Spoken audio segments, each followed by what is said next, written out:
अस्सलाम वालेकुम एवरीवन, आप सब कैसे हैं। तो फ्रेंड्स, आज मैं आपको बताऊंगी सिर्फ हल्दी काफ़ी नहीं बल्कि 1 चम्मच ये चीज़ भी डालें हल्दी वाले दूध के दुगने फ़ायदे हासिल करने के लिए इसे कैसे बनाएं। तो वीडियो को लास्ट तक देखनी है। इंशाल्लाह ताला ये वीडियो आपके लिए बहुत ही ज़्यादा इंफॉर्मेटिव होने वाली है। अगर आपने अभी तक चैनल सब्सक्राइब नहीं किया हुआ तो जल्दी से सब्सक्राइब भी कर दें।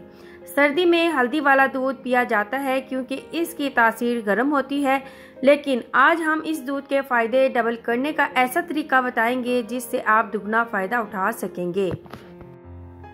बनाने का तरीका। 1 कप दूध में आधा चाय का चम्मच हल्दी और 1 चाय का चम्मच घी डालकर पकाएं कि घी पिघल जाए और सारा दूध एक जान हो जाए। अब इसे नीम गर्म करके पी लिया जाए।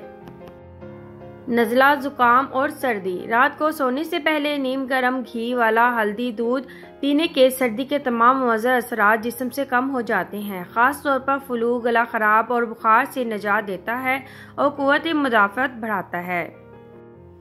चमकदार जिल्द। घी और हल्दी का इस्तेमाल जिस्म से जहरीले मादे खारिज करता है, जिसकी वजह से जिल्द भी चमक उठती है और सेहतमंद हो जाती है। घी की वजह से जिल्द और बालों से खुश्की का मसला भी हल हो जाता है।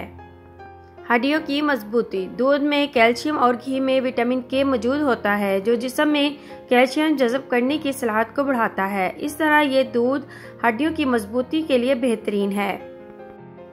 निज़ाम हाजमा तेज। खाने को हजम करने में मदद करता है। घी की वजह से आंतें सुगड़ती नहीं और कब्ज भी नहीं होता। खुश्की कम करने के लिए।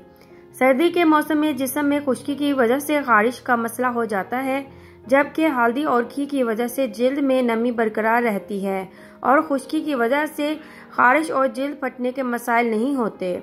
तो उम्मीद है आज की वीडियो आपको बहुत ही ज़्यादा पसंद आई होगी। चैनल को ज़्यादा से ज़्यादा शेयर करें। अब मुझे इजाज़त दें, दुआ में ज़रूर याद रखना। ओके, अल्लाह हाफिज़।